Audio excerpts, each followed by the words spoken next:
Welcome to the Mom Boss Podcast, the show where motherhood meets business and everything in between. I hope you enjoyed today's show. Let's get started. Hey everyone, welcome to the Mom Boss Podcast. I'm your host, Bailey Gordon, and today's guest is an OG Mom Boss. She has been here since the beginning. She's very knowledgeable about business, entrepreneurship, and all things mom boss life. Please welcome to the show, Ashley Waugh, or Espinal. I wasn't sure which name to go with. Yeah, I know, it's a little confusing. Of Ride Marketing Group. So, yes, I want you to talk about your family, introduce yourself, and get to know the mom bosses of the community. Yeah, so I'm Ashley. Let's see, geez, where do I start? I think I should have planned this more. No, I'm really winging it. That's here. the point. Okay. It's the whole point. Totally fine. We love a winging. Yeah. We love a winging. Okay. So, yeah, just talk to us about your family, talk to us about Corey, your kids, and just your life. I'll start out, the most cheesy part first, I guess, and it's kind of chronological, but I'm married to my high school sweetheart. Which is only 2% of people are married to their high school sweetheart. Yes. Wow. Yes. Okay. Interesting. That's awesome. Yeah. My husband, Corey, his parents were actually high school sweethearts too, and still married, so it gives me hope. Yeah, absolutely. That's an optimism note. You have the blueprint, like you've seen it play out. Yeah, so we have spent more of our life together than apart. Amazing. We've been married for 12 years. We have 2 kids, Willow and Liam. They're 4 and 6. And September of this year, we had a business baby. Oh, yeah. Oh my gosh, And that's we crazy. now work full time together. Right next to each other. Business. Every day. Yeah. That's awesome. Okay, so talk to me a little bit about how you guys went from high school sweethearts to owning a business together. What was it that brought you guys into the entrepreneurship world? What is it that really attracted you guys to wanting to build a business together? Because that's a big deal. Like, not only are you married, not only have you known each other since, in braces, I don't know if you had braces, but you've known each other for so long. Braces, you did? Yeah, So you've seen each other through all these transitions, and entrepreneurship is such a special thing. Talk to us a little bit about that journey into where you guys are now. For me, being an entrepreneur is one of the only things I feel like I've always wanted to be. Like, growing up as a kid, I wished I was like, I want to be a doctor. I just had this straight path. But I never had anything like that. The only thing that kind of always was on my mind was like owning my own business. Since, that's awesome. I don't know, probably since like middle school, maybe high school. I tried to go the traditional route. Yeah. And after high school, went to college, went to UW. Majored in business, but I wanted to do something creative in marketing or design. But then after college, reality hit, and there's finances, being an adult, and then it was like, I can't find a job in that. Those bills pays me enough to like pay my bills. Exactly. So I ended up going with a corporate job in HR. Mm-hmm. But it was a great job at a great company and all that. Right. But I spent a lot of time brainstorming, researching, running numbers on different business ideas. Yeah, you're so good at that. You love that. Yeah. I was always... Smart, too. Yes, it's smart to do. I've always been in a position that I need to be able to pay my bills. Yep. Right? And so it's running numbers, and that was a big foundation. I'd come up with an idea, then I'd be like, hey, what would the costs look like, the hours, how much could I make, and, running all that. So I started my first business. I can't remember the year. A long time ago now. I don't have to do too much math. Yeah, too many numbers. She loves them, but she doesn't want to do them right now. We're not doing that on this podcast. Yeah. So I started my first business. It was a product-based business. Yeah. I started off making and selling scarves because I always loved fashion and I thought it was creative. And more than anything, I really wanted to do the marketing side and the branding side, like building a brand. The marketing, the design, the website, all of that. Yeah. Even coming up with my own hang tags. Oh my gosh. And logo, yeah. all that stuff. It was exciting for you. That's that's the base. Yeah, that's awesome. All the creative elements that went into it, like even photo shoots. Oh my gosh, I did styled photo shoots. Yeah. Collabed with models and photographers. Oh my gosh, yes. All that stuff was so fun. I'd go quarterly to the LA Fashion District. Amazing. To buy fabric. It's awesome. Just like a dream. Yeah. It was so fun. Yeah. So I did that for a couple of years and kind of scaled that, but then kind of maxed out on that because I could only sew so much. Yeah. And scarves are seasonal. So I started brainstorming another product and came up with tote bags. So I started doing those. So they're canvas tote bags. And I learned how to screen print. I had a background in graphic design. So I would come up with my own designs and then learned how to screen print. So again, it was getting to tap into that creative side and the design side, and then learning a new skill. Absolutely. I like to do. Yeah. So anyways, I ran that business. It was called Ash and Ember. Super cute. And grew that business for about 8 years. Corey was alongside for all of that journey. That's amazing. He was not an employee, not paid. Of course not. Yeah. Of course not. Yep. But in doing that, there was a lot of times where like I needed the extra help, and he would step in. There was a big chunk of that time where I did a lot of events and markets and shows. He would come with me to help at those and help set up. We learned a lot having to work together under pressure. Oh my gosh, I'm sure. Setting up for an event. You have like an hour to set up your tent, and you've got your booth and all the things where they need to go. And you're kind of nervous. Yeah. And you feel like, you're checking other people out, and you're like, do I belong? You get that imposter syndrome. Absolutely. Yeah. So it's funny, in the beginning, there was definitely some events where we sat up and it was like, whisper yelling at each other. Could you just put the tote bag on the back wall? Just like the dumbest things. By the end, we like had it down and, communicate it better and all that. And I love that. Yeah, so that was the pathway. My journey in entrepreneurship has been long. Yeah.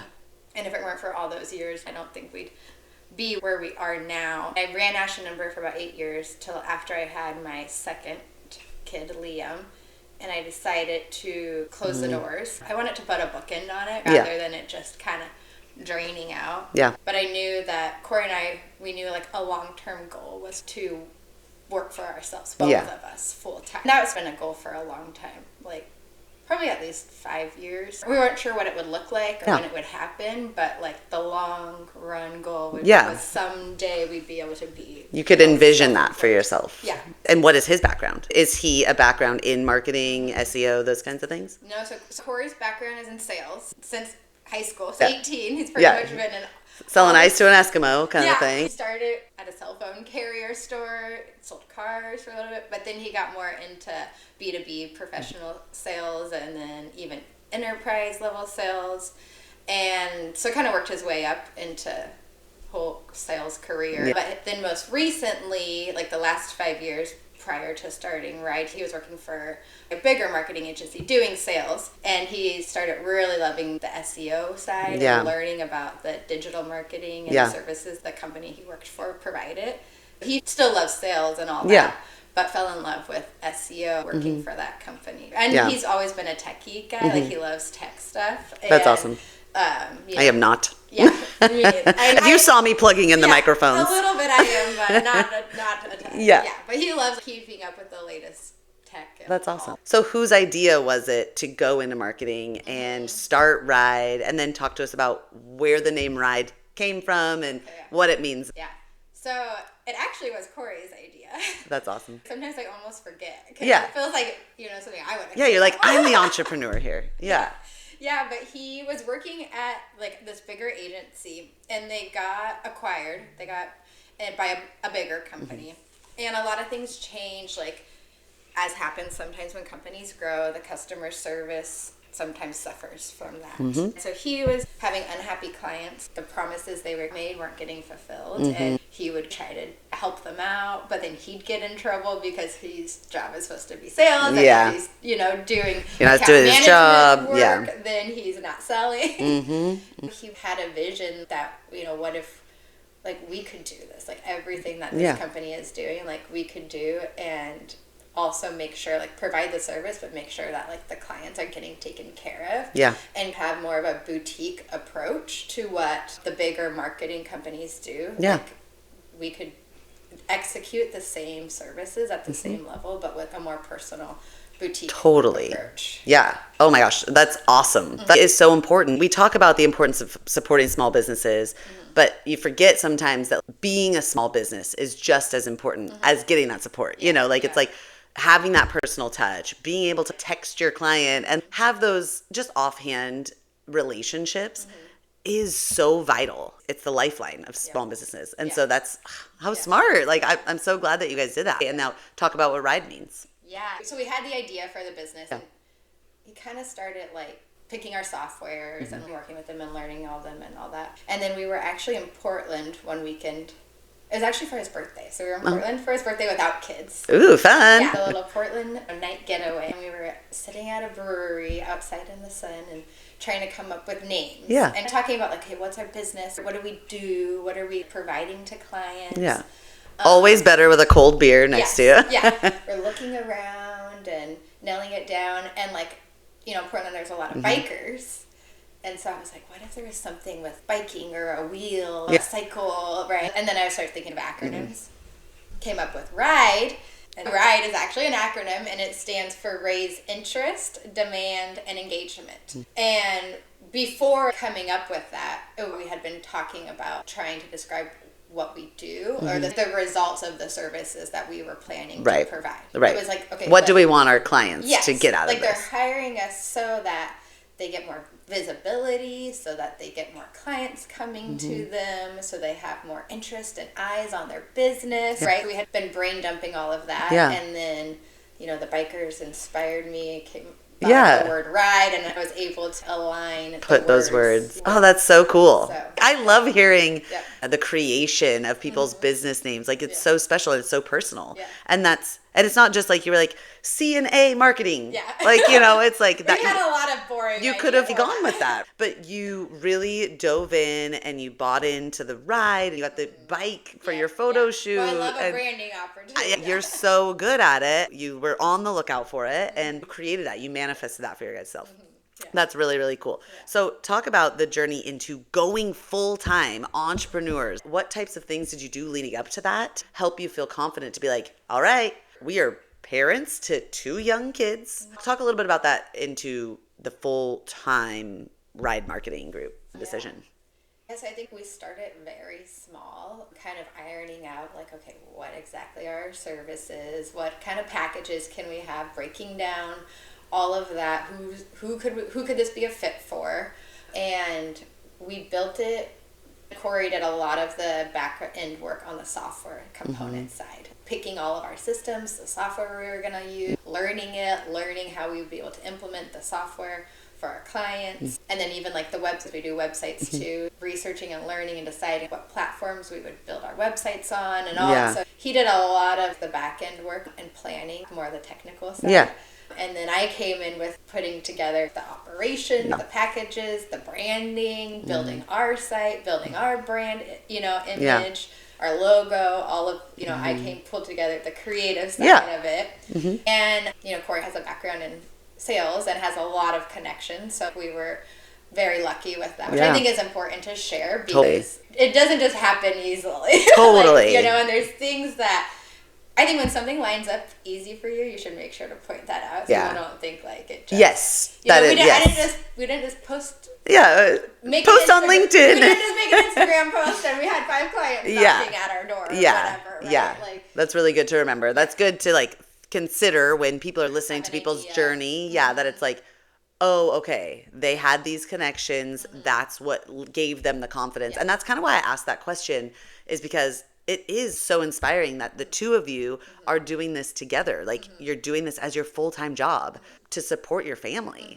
You have to run those numbers. So that's amazing that you guys are able to do that. And thank you for sharing that because it is easy for somebody to be like, oh, wow, they're so successful. Look at this business they've built. And to remember, we have these connections. That's how we knew we would be successful. There's a lot of strategy that goes behind it, and then leveraging your experience, right? Like Corey's over a decade of background in sales. He's going to be able to find us clients. If we didn't have that, it definitely would be a different story. As you went into this website design, marketing, branding side of things, how did you prepare to take on this role and to really own this role in Ride Marketing Group?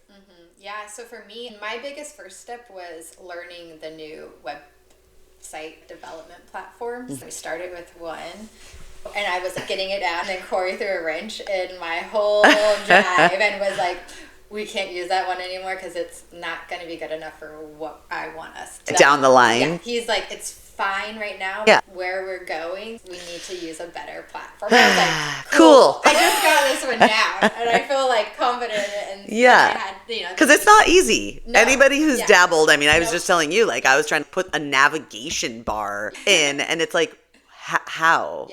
And so it's not an easy thing to learn. And the system that you use is very important. Yeah.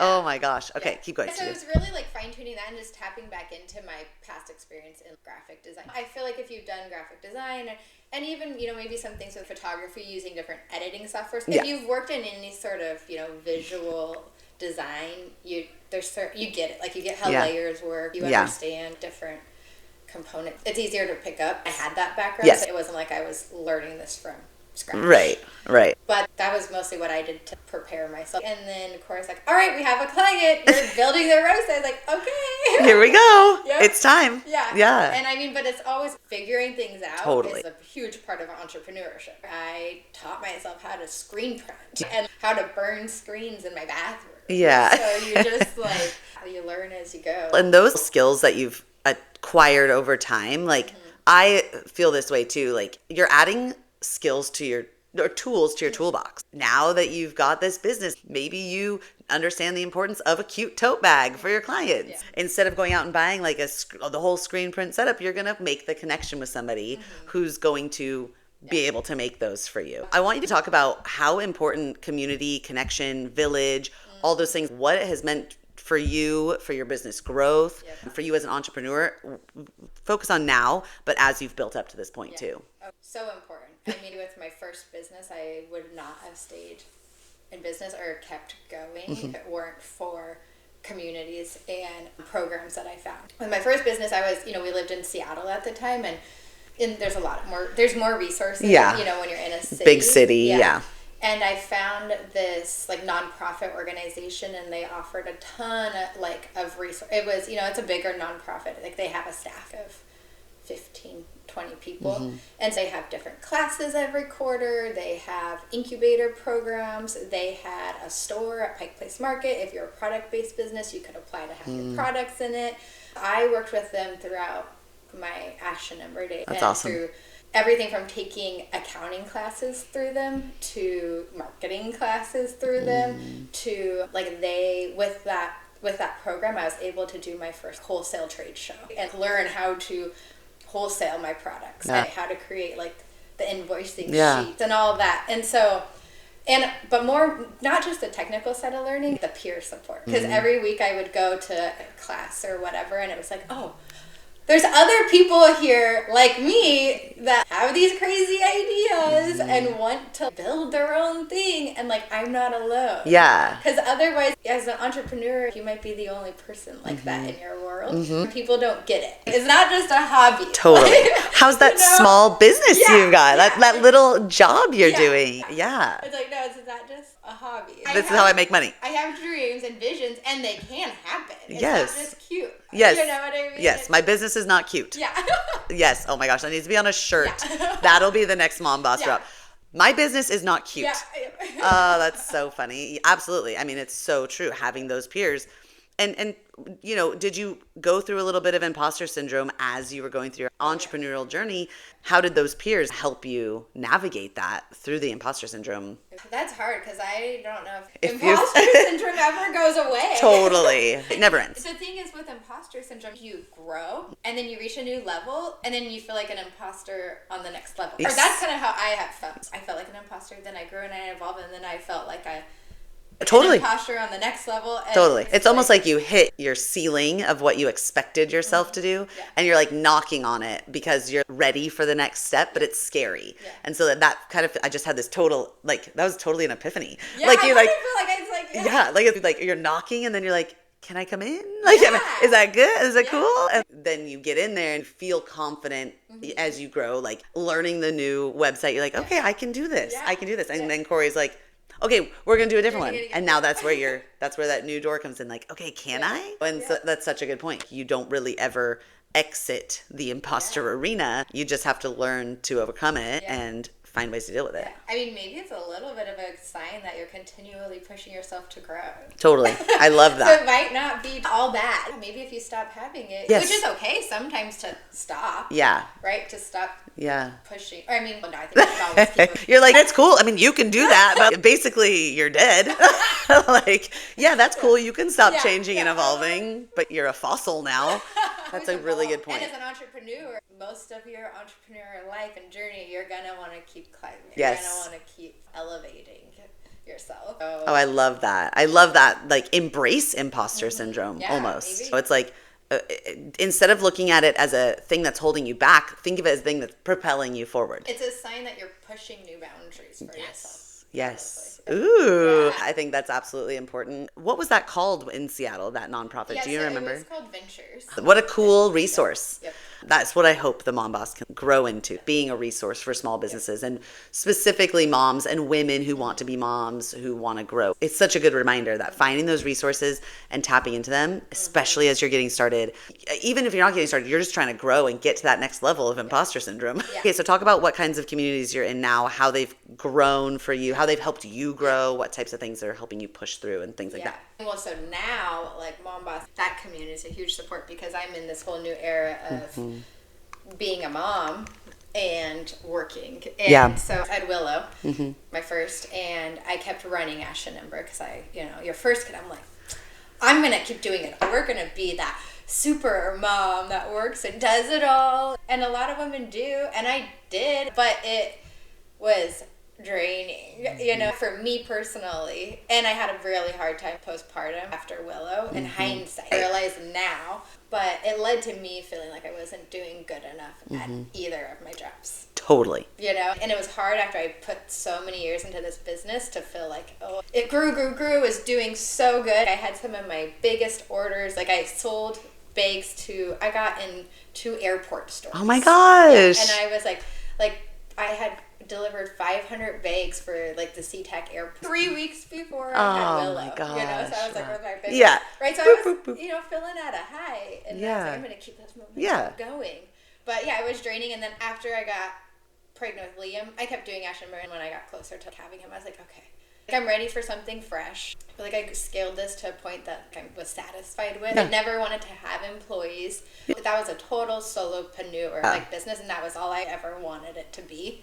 It's kind of like quitting a job. If I had the same job for 8 years, I would be ready to probably look for a new one or companies or something. And also, to be completely honest, childcare is not cheap. And we didn't have any, family help or free childcare. Yeah. So looking at numbers, I was like, it does not make sense. I can't afford to pay for childcare for 2 just so I can work. Totally. It's like you're trading that time with your kids to just pay for someone else to have time with your kids. I don't think enough people talk about that transition from people who were entrepreneurs before. I was an entrepreneur before becoming a mom.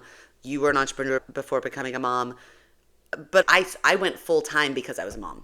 No one really talks about that transition from being a full-time entrepreneur or part-time, where you've got this business and you're growing it, you're so successful and you're doing all the things, to becoming a mom and expecting the same quality of work at the same capacity like that you had before, completely opening up your whole heart and your body literally to becoming a mom.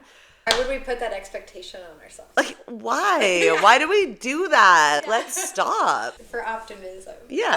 But I feel like that's such a huge expectation to put on yourself. It doesn't help that, we're in the social media world now, and you see all these people doing it all and having it all and making it work, and you don't know behind the scenes that they have I have my grandmother and my grandparents who watch my kids for free. Yeah. Like, I couldn't do it all if I didn't have somebody watching my kids a couple days a week. Yeah. I get these 15 hours a week that I can it's not a lot of time, but still that's more than most. Yeah. My kids aren't home with me all the time. And so it is something that you have to remember that's not always the case. And I think social media drives that. So talk about, postpartum is really hard.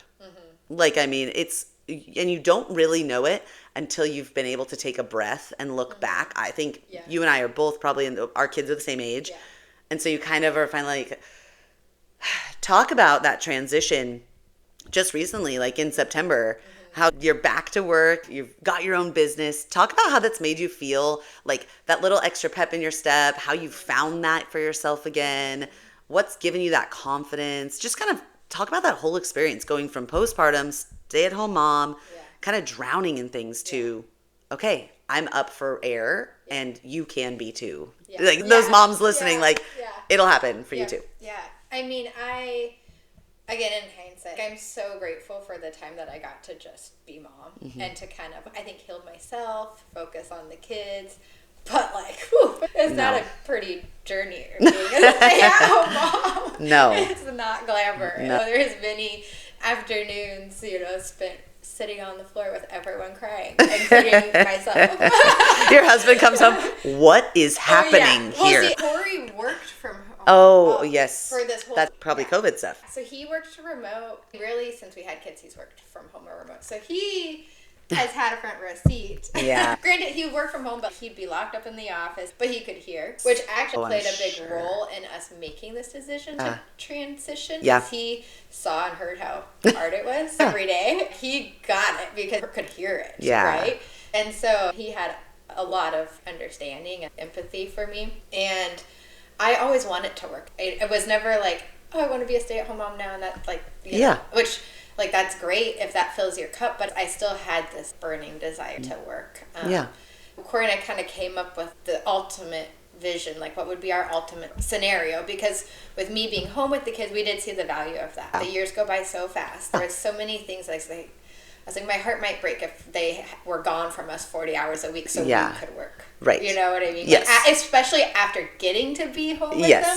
I was like, I don't know if we could do that. And that's a long time. Yeah. So I was like, I feel like the dream would be that we split this full-time parenting role and the income earner role. We spent a couple of years living off one income, but what if we kind of kept doing it the same, except I part-time take care of the kids, you part-time take care of the kids, and I get to part-time work, and you get to part-time work, right? Obviously, you can't make that work with 2 corporate jobs. So that was another factor that played into this vision. Starting Ride was, that's like, now that's our next big goal. Right now, we're working a lot more than that, building it. But it's like that vision of building things to a point where we each work 20 hours and we each get to be very present and involved parents and there for all the things. Finding that happy medium between being that working parent and, full-time caregiver. I have a hard time, I hate the term stay-at-home mom. And then I also feel like saying full-time parent's not fair because everyone's a full-time. But, there is a difference. Yes. And I think everyone can agree whether you're working or rather you're full-time taking care. There is a difference. It's really interesting. Like, if you're a stay-at-home mom, and a lot of us have gone through it, and it's hard when you're a stay-at-home mom to fully, and I think you kind of mentioned this earlier, talking about how you did this with Ash and Ember, where you weren't fully into your business, you weren't fully into motherhood, you were in this weird limbo, like where you're just not, it's an identity crisis. You're going through an identity crisis. Like, you've just shifted. Now you're a mom, and now you have to know what to do with this business, your first baby that you built, this thing you've built to take care of yourself, and you love it and you nurture it, and now you have a whole other human to take care of, right?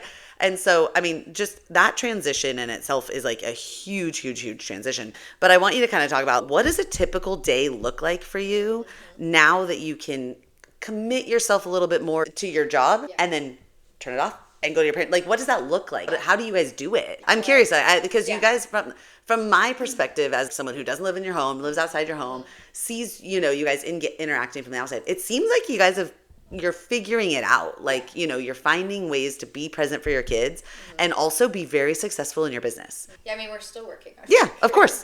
But we do always. Because of kids and because of having a business that is our full-time income, we do have pretty, a structure that we have to revolve around. Yeah. But, so, a normal day, most days, I like to work out in the morning. I do not work out every day.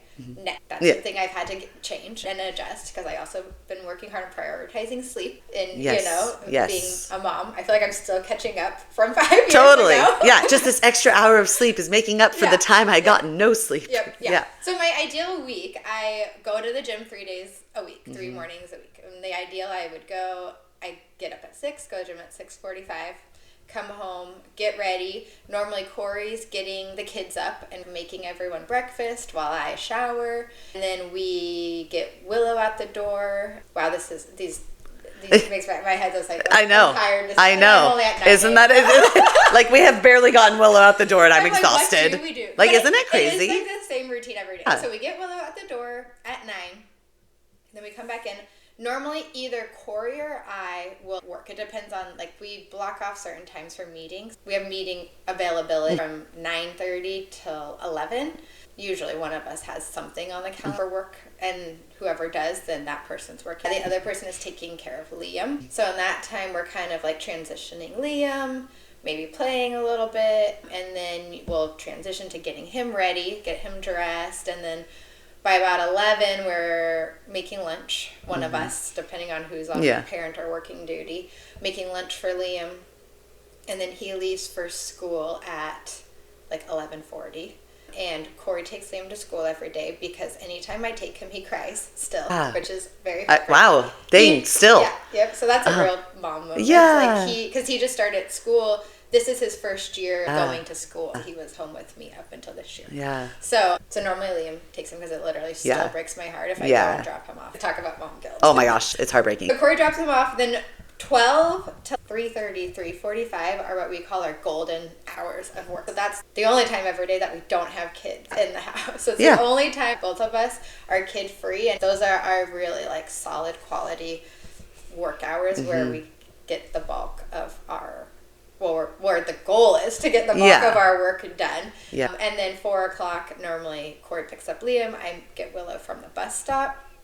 We have a few things to wrap up work-wise. The kids will play outside or jump on the trampoline, or the neighbors come over knocking on the door, go ride bikes or whatever, play for a little bit, and then it's dinner and baths and bedtime and still, like I said, we're in the building phase, so there's more work after kids go to bed, especially for me or, well, both of us. Yeah. Like, if we're really, like, have a heavy load, we end up having to work after, like 8:30 till, sometimes till way too late, and that's why we're prioritizing our sleep. And that's the part that we want to get away. I don't want that to be our normal. Totally. Right? Like, it is right now. Yep. And I want to be real about that. Also, be real. That should not be your goal. Totally. And it's my goal to be working towards changing that. Also, that's what we're doing right now. I mean, but what a cool schedule. Like even today, your schedule today, this morning. Oh yeah, today I had a little Mother's Day celebration. Today is my Mother's Day festivity day. Liam's preschool had a Mother's Day tea this morning. We went home, we had a meeting, like a sales call, and then made Liam lunch, and then I got to come here to do this. Talk more mom stuff. Yeah, and then Willow's school's having a Mother's Day performance after this, and I get to go out with my mom, celebrate her. Today's like a fun day, and that's the fun part about being an entrepreneur, is that like I can have a day like yes. If I had a 9 to 5, I probably couldn't pull off a day like you wouldn't be able to be at Liam's performance or Willow's performance. Yeah, totally. I love that. It's such a good reminder that it's really hard. Like we are working way too late, not getting the sleep we should be getting, probably working a little bit too much, but at the same time you get to build that schedule, and that's why it's so important for you and Corey to build this for your family. I mean, you guys like to be able to work remotely. What do you guys do, where you take trips and you go and work in other places? Talk to us a little bit about that. That's super cool. That's kind of a fun part of actually when we really kicked off. Right? We started building it and kind of laying the foundation. We signed a couple clients, and then we were like, let's go to Mexico. Yeah.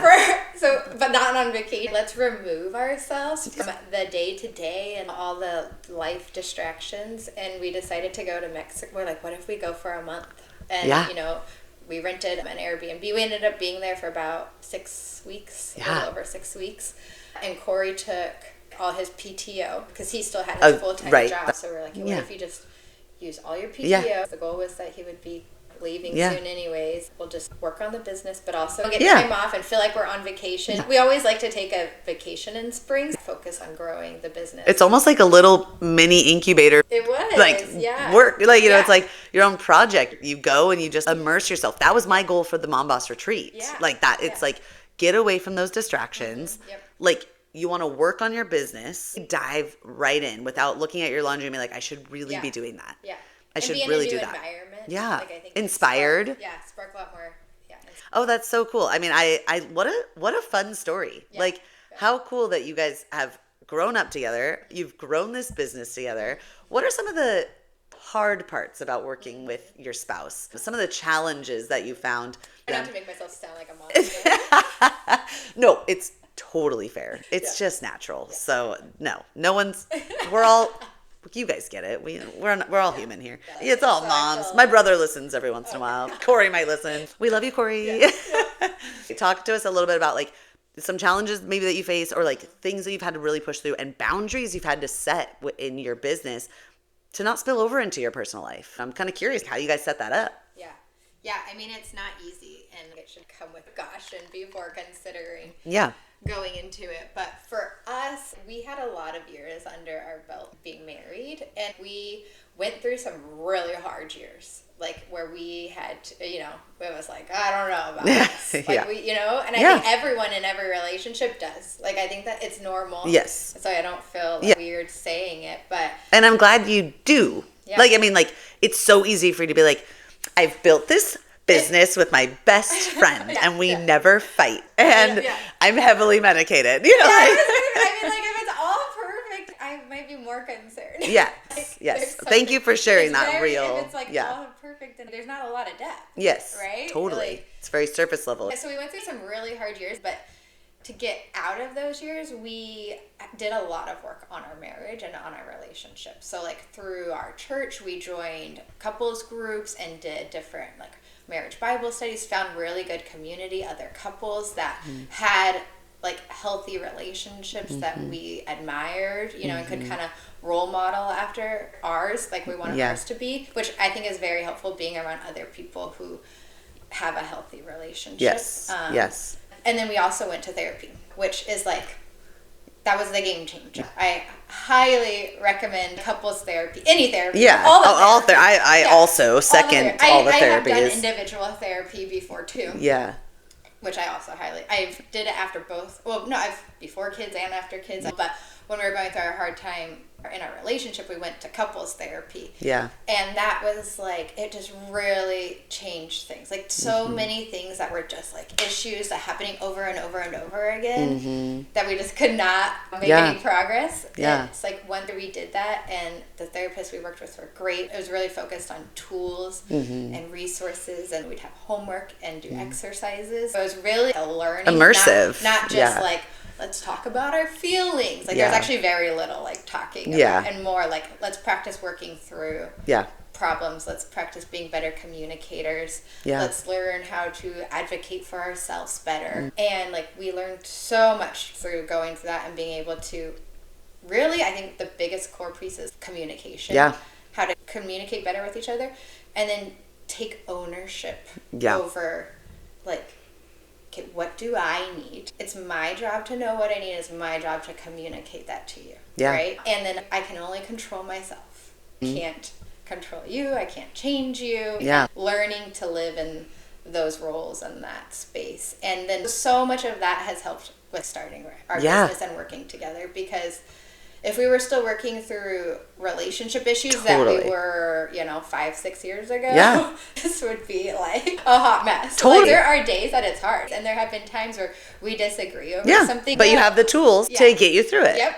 We know how to take space or calm down and come back, communicate, and work through it. So. That's such a good point. I think you kind of forget, because in typical coworker situations, you don't have the comfort level to actually get mad at them, and you maybe never actually work through it, and like maybe there's resentment, and it builds up, and it leads to maybe an unhealthy co-working environment. Versus when you're in a relationship with somebody and you've put in the work, you have a very solid foundation that's been built off of trials and obstacles and overcoming those, and the confidence that comes with that, and how special to get to do that with somebody. And not everybody's relationship will look like that, and not everybody's husband-wife duo is going to function that way.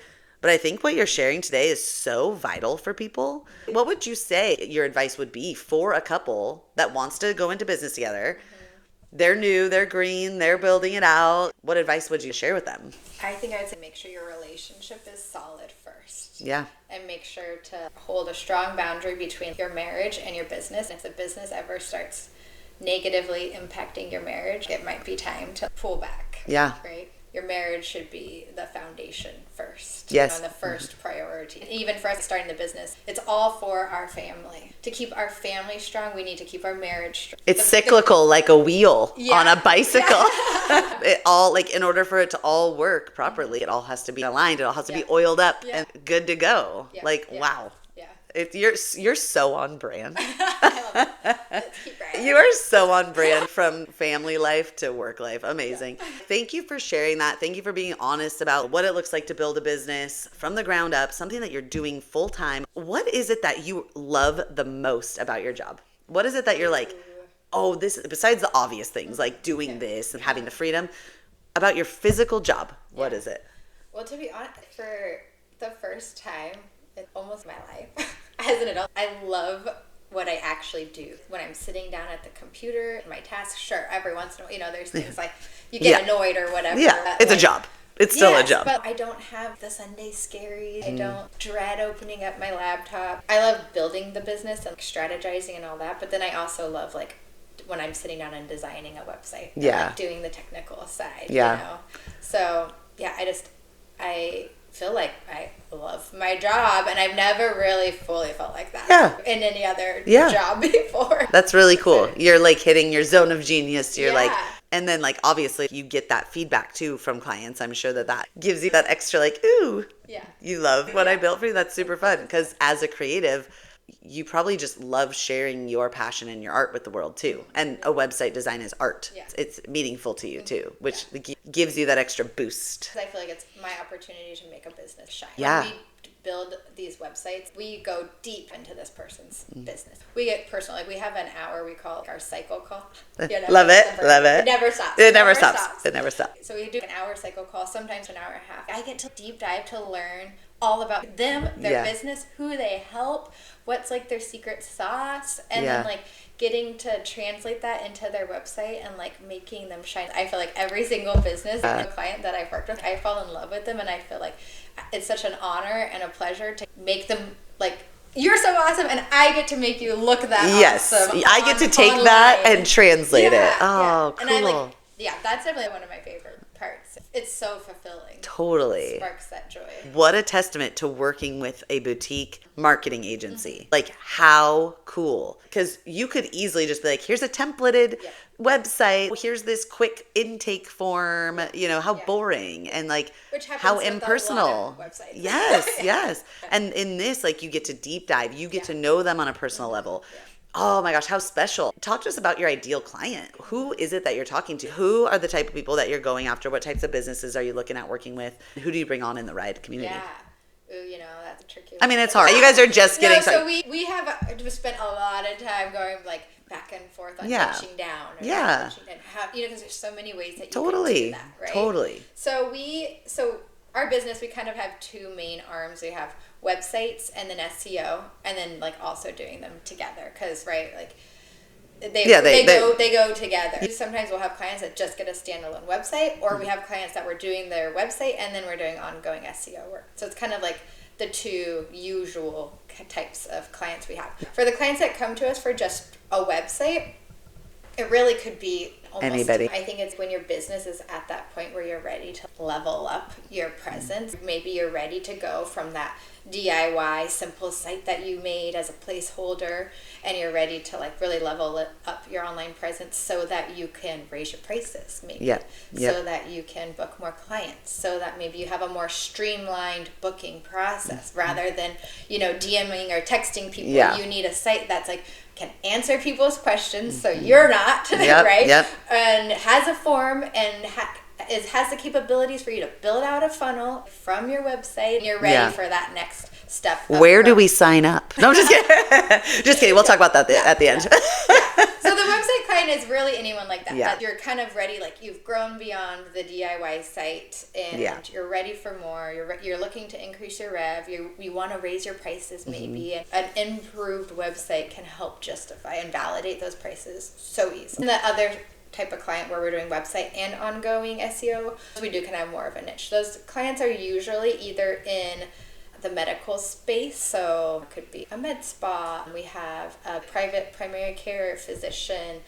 We have a concierge doctor, a psychologist, a virtual psychologist, or they're in the home service industry. That's kind of our other umbrella of clients. Interior design, general contractors, roofer. We have someone that does iron work. So those are kind of for the website and ongoing SEO. More people in those like a little bit trades. larger companies, like they have Yep. maybe more employees. They're not necessarily just a solopreneur. Yes. The website and ongoing SEO. And this is good for anyone. Yeah. Like ongoing SEO is usually the right fit for you when you're in like an industry where there's competition, local competition, and you're ready to be like the leader. You're ready to compete. Like you want to rise to like the top 3 choices in your area. So say like electrical. It's like, okay, we're established. We've been in business 5 to 10 years. We have a solid team. We're ready to increase our rev and compete with like the other top 3 companies. We want them to show up, right? And we focus on local businesses for the websites and SEO. That's a big thing. So all these businesses, they're trying to draw clients from their geographic location. They want local because that's the best for SEO and things like that. That's what we specialize into is local SEO. So to be like someone so crazy. I never even thought about that. It's really so like the whole core of our SEO services. So like if someone was oh shoot, like my toilet is running, what do I do? Best plumber near me. What we do is help the businesses we work with show and in that search. Smart. Yep. I mean, obviously I knew all this, but you explained it in such a simple way, but there's so much that goes into it. I'm curious for people who are listening and want to improve something about their business today, or like an actionable item they could do. 1 to 3 things that you can think of. I know this kind of putting you on the spot. 1 to 3 things that you're like, this is what you need. Like, you don't have to tell them how to do it. Just like, these are the things you need to focus on. All right. So I think my biggest thing would be not to sleep on your website. I think with the rise of social media, and especially as small business owners, I feel like there's so much like, I gotta be on social media. Content creator, content, and social media is a super powerful tool, but it's not the only marketing tool. Your Instagram profile is not the only thing that matters. And if you are putting a lot of time and effort into your socials, which, that's great, where then are those people going to go? They're going to go to your website, right? I think so often we get distracted with social media and spending tons of time on that. And I think that's my biggest thing is like, okay, please, before you spend 100 hours on all your social media content, don't forget about putting some of those hours into your, it's always time or money. Put some of that time or money into your website first. Guilty. I will be signing up to work with Ashley.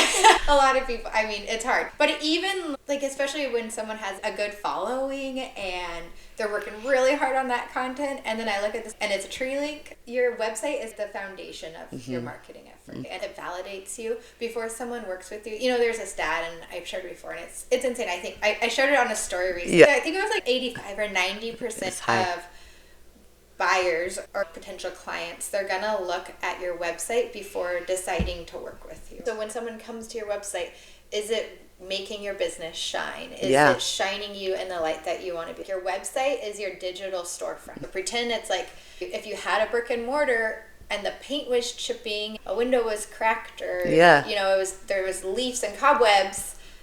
Do you think people are going to choose you and want to walk through your door? Your website is your digital storefront. Make sure it's fresh. Make sure it's up to date. And we could go more in depth because there's a lot more on the technical side. Yeah. But I think for anyone in business at any level, it's just like, don't sleep on your website. Yeah. Rather, you're investing your time to DIY it or investing in paying someone to have it done. And if you're investing in paying someone to have it done, make sure you do due diligence research and understanding what needs to go into a good site before choosing who's going to design your site. Yes, because a lot of times in the past, I have had people design a site. It doesn't end up being what I want. It's not communicated well. I don't know what I'm looking for. So it's hard to know what to look for in a website designer. We've had lots of clients that come to us and have had, they're on their 5th website in their business. We had a client who he had, I think, 4 websites in 6 years. Oh, wow. And they just weren't quite getting it right. And we did his website, and within 2 months, he got leads for 2 of his biggest jobs ever. He was Wow. a general contractor. Yeah. Got, like, just from his contact form on his website. Amazing. What is something that you could tell people to look for when they're looking for a website designer or marketing agency? A big thing that's missed a lot in the website design world is like a lot of times people are either creative, so they're like the design side, the visual, or they're technical. So they get the back end stuff, but maybe they don't get the design side. So it's like finding someone or a company that knows how to marry both of those elements. And I mean, I think that's like our strong suit because like I'm the visual, I'm the designer, but Corey knows all the back and the technical proper setup and formatting for a website, you know, and even important elements. Corey audited business websites in his last job. So he's audited thousands of business websites. So like he knows what to look for, how they should look, you know, how the structure should be. That's a big thing. I think making sure you're not just choosing it because you saw they made a pretty website. It needs to be more than pretty. It needs to function, perform, and convert. Build your website to be a sales tool. Yeah. Right? That's another thing. So think about working with someone who calls out things like that. Another thing to look for, think about the platform that the person you're thinking about hiring works on. And think about if you're going to want to be able to edit your site yourself. Asking them like, how does that look, and also thinking for yourself, like, do I want my site? I'm gonna want it designed, set up, and I'm gonna get it to a place where it can be good for the next 3 to 5 years. That's my goal. Communicate that, or do you need to make changes every 6 months? Or tweak pricing, or do this. Like, think about that and consider what platform your site's getting built on. If it's a good platform for that. That's awesome. This was so helpful. I think I learned more in the last 45 seconds than I have my whole life of looking for a website person. I'm a creative only. And a lot of the things that I do is put a lot of my eggs in the social media basket and then kicking myself because I'm not doing enough on social media, right? I love that analogy of you're either putting your time in or you're putting your money in. And you have to decide which one's more important. I think that's so great because I'm not putting my time or money to either. You could improve your ROI on your social media efforts if your site is better. Or if you have a solid site, you're going to get more ROI on all those hours you put into your content because it's a sales generator. Turn your website into your salesperson. Good one. It's so funny. I'm not shaming social media. Keep doing it. You shouldn't, but it's like it's a lot of work. Funnel it in there. Let's totally. make sure we're getting the most return. Absolutely. Oh, I love that. I could talk about this forever. Like you want that to convert into clients, and that's so great. Get those people in the door with your great social media reels, boop boop, dancing around, and then they want to buy from you because they loved seeing your personality on social media, and now your website just gives them even more. It's so easy to get complacent in your business, especially after a long time in business and a long time of being successful enough, I don't need that. But I talked to somebody, I told my friend, she's like, what should I do first? Should I grow my social media or should I have a website? I was like, oh no, you have to have a website first. And like, I know, I know that. Oh, so often we say the things we need to do and we don't. Yes. But I will call that out even like, you don't have to start out with a giant. So even for our business, we just started with a landing page. Like from the back in SEO and all that technical side, a landing page is not going to get you, that's not your sale. But it can be a great starting place. It's better than nothing. And like we started with a landing page because it didn't make sense to build out all these pages and services when we hadn't refined them yet. We needed time to refine and really and as you're growing, that's fine. Down. Yeah. So that's another, it's like really invest and have something from the beginning. Yeah. But then pick that time when you're like, okay, I know my offerings. I feel really solid. Yeah. Like my branding, who I'm going after. Yeah. That's when it's time to step up the website. Yeah. Oh, that's so good. I mean, social media isn't forever. You can get locked out. There are ways that social media does not, it doesn't always serve you well. Yeah. And it doesn't always get you your right clients either. Yeah. So it's such a good point. Any marketing you're doing, rather social media, email, even from like a Google business profile listing, flyers, it's all going to go back to your website. Yeah. The website is the foundation. And it's so good to remember. So important, and I think it's so overlooked. It is like, so overlooked. Instead of my website, I run this ad. Yeah. I'm going to send out this flyer. Totally. They're putting in all this effort into their marketing when it's like, where is that going to? Yeah. Gosh, does it just crush your soul every time we're in a Mom Boss meetup and people are like, I need to set up my website? I mean, like a little piece of you is kind of like, I'm like, I got to use my platform. Yeah. It's wanting you to get the most in return on Yeah. all the other marketing efforts Yeah. that you do. I can see in your future being almost like a consultant too, to kind of help people, like having, whatever kind of offerings that you come up with, being able to help people like us, like moms. That'd be a really cool offering. And I are very passionate about like educating like any clients or even potential, like even when we have like, discovery calls or whatever, but educating people, this is what it should look like. We will audit someone's website if they're interested in working with us and kind of tell them, break down. And if it looks great, we're going to tell them it looks great. If it doesn't, we will gently tell them why too.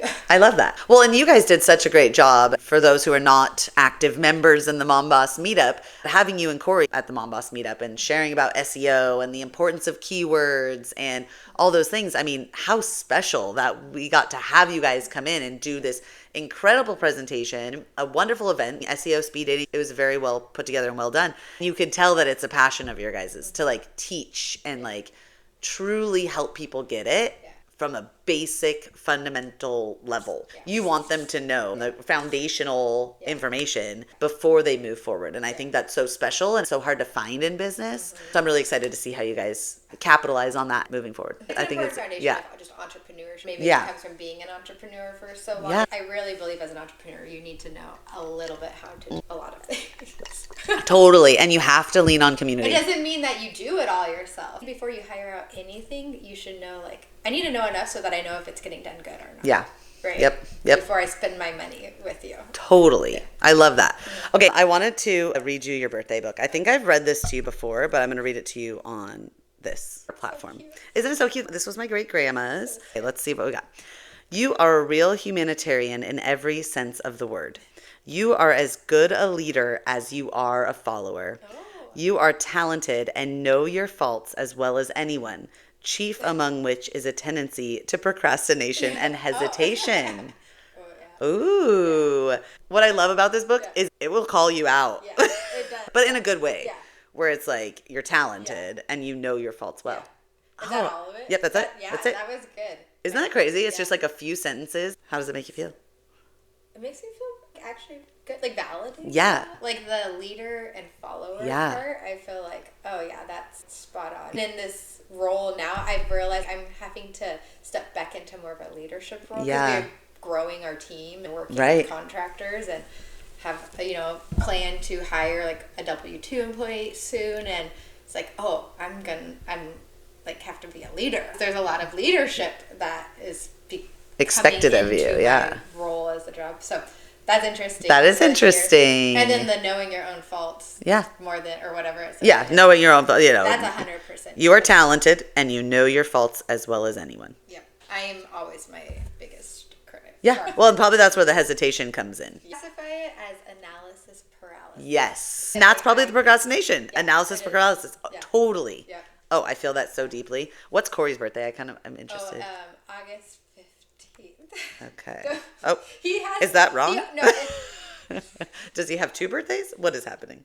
Should we cut that out? Maybe the 14th. No, should I read them both? No, this will be fun because he has one birthday, but on his birth certificate they wrote the wrong date. So we're not sure which one. He says his birthday is the one not on his birth certificate. So I think his birth certificate says the 15th. Yeah. And when I'm doing things like putting his passport, what I mean? You're like, wait, is this right or is this not? I have to put the 15th or do I put the 14th? You say it's the 14th. What a weird situation. It always like throws me off. Okay, wait. So which one is it? This is your hesitation. Which one should I read? Should I read them both? The 14th. We'll go with the 14th. The 14th. Yeah. We're just going to throw it out there. And then maybe we'll read the 15th and see if it's more him. Okay. Well, August 14th, you should avoid quarrels with loved ones, for you will be the one who suffers the most. I think it's definitely the 14th. Oh, you are either buoyantly cheerful, the life of the party, or super sensitive and moody. Have more faith in yourself. Be more consistent. Oh. I barely know Corey, and I think that's spot on. Like I mean, like, he's always really cheerful. Like, yes, wow, buoyantly cheerful. I've never heard that term, but that does fit him. Oh, that's totally him. Yeah. Oh, he's so, it totally is. I'm going to start calling him buoyantly cheerful. Yeah, I love that. And I feel like it's fitting because I feel like he so often keeps me afloat with his cheerful. That's adorable. Look at that. Well, so we just now we know him both. Quarrels with loved ones. That was so funny. That's so funny. Fiery and he's more like chill. Yeah, that's amazing. Yeah. That's my husband and I too. That is amazing. Well, I love that. I'm curious what you would say your superpower is. Oh, I feel like this is something I should have thought about before. No, these are the. I kind of ran out of time to think about it. I know. You're a mom. Like, there's no it's thinking. It's almost better. I'm glad I did yeah, it. Yeah. My superpower, though, I think would be... Oh, gosh, I don't know. It's not one that you want. It's one that you have. It's like the thing... It's your secret sauce. Yeah. My secret sauce. Wow, I'm really having a hard time with this. You could start with Corey's if you'd like. Maybe. Tell me what you think Corey's superpower is. What's Corey really good at? What's the thing that he brings to your business? I think his is his positive attitude. Yeah. Like, he's very genuinely positive and happy and works really hard, like in a genuine place, and is very good at taking care of his mental happiness and mental health. Like, now I still can't think of mine. You still can't think of yours? Where's Grace? I should call her. You should call her and say, what is my superpower? I think that you are very steady and you know what you want. You're very focused. Yeah. I think that. Okay. Let me remember who I am. Yes. Okay. Thank you for making me know who I am. Reminding me who I am. Okay, yeah. Yeah. No, I was like, okay, I'm thinking back. This is like if I was in a job interview. Tell us right. your strengths and your weaknesses. No. We're just here on the podcast. No, I would say I think I'm very strategic and analytical. And that is like a superpower, one that you kind of don't choose. It can be a strength and a thorn in my side at the same time. Like to really think through things and also be very strategic. Sometimes that gives me that analysis paralysis, but it also helps me in designing websites. Like, I get to use it quite, like, really extracting everything I can about someone's business and being analytical of the margins. That's super. Or even doing copywriting, like strategically using words, strategic and very analytical. When I have a decision to make, I go to you. Like, you know what I mean? We've got a little group text, and there's you, me, and Kayleen, and we kind of go back and forth. Kayleen knows this too, but sometimes I'll text her directly about something, and I'm like, this isn't a you question. I'm going to text Ashley. It's just because she's going to tell me what I want to hear, and you tell me what I need to hear. Like, you tell me, like, this is...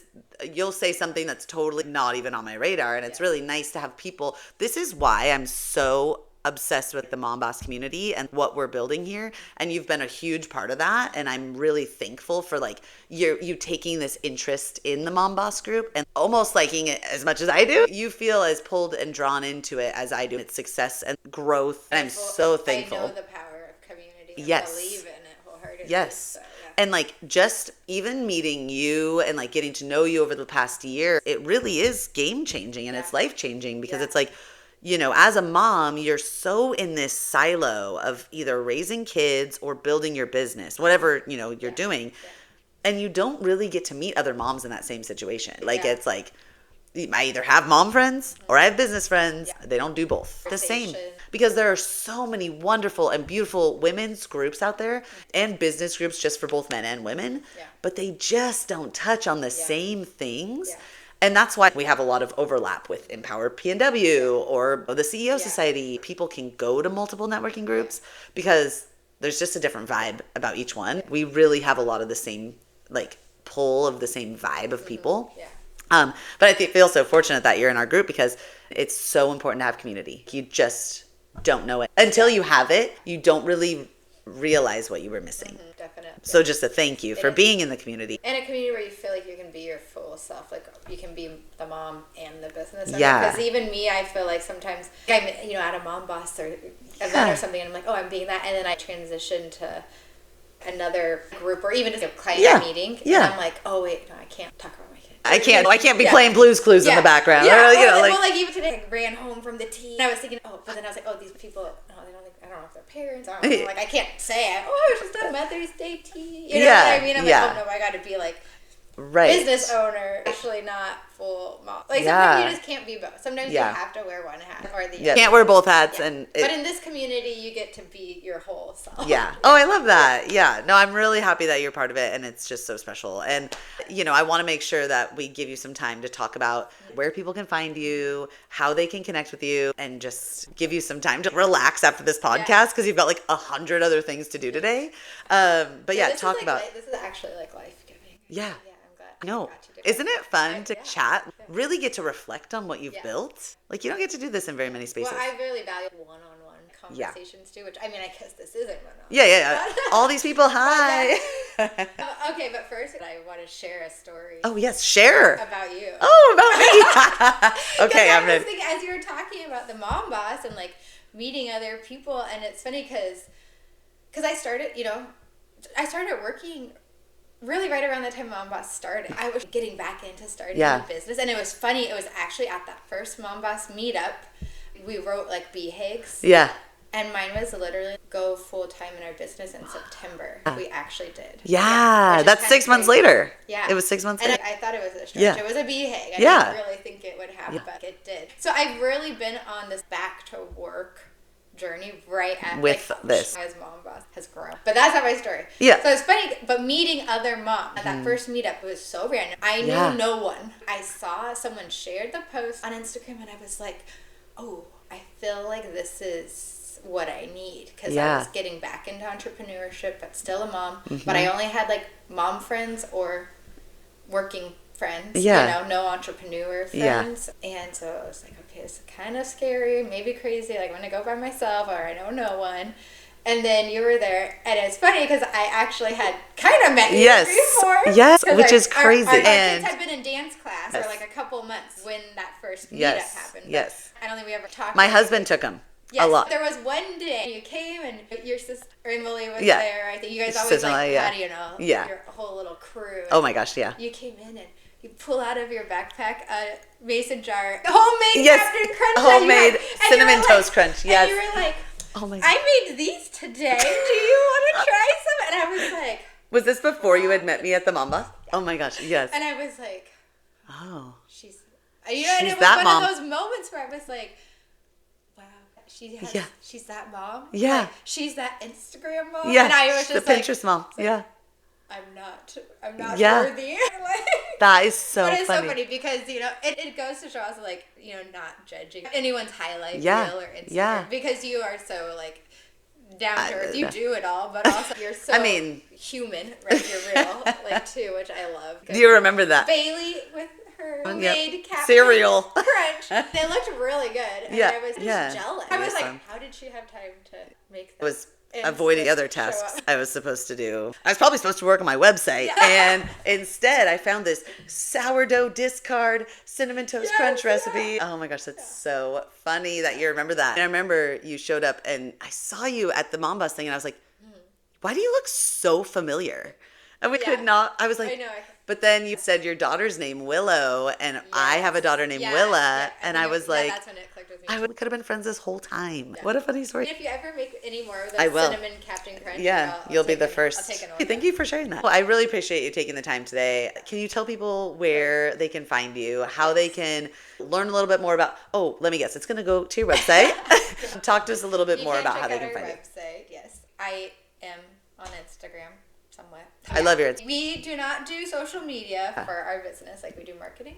We're a marketing agency, but you can follow me on there. I am slowly trying to build that following and get more consistent. It's on that back burner at Ride Marketing Group. If you want to help cheer me along there, that would be great. Yeah, I will be there. I know. And then website, yes, ridemarketinggroup.com. which is linked on our Instagram. Perfect. Thank you so much. Thank you for taking the time. We're definitely going to have Ashley back. one more other place. So one more place. we are starting a newsletter soon. Ooh.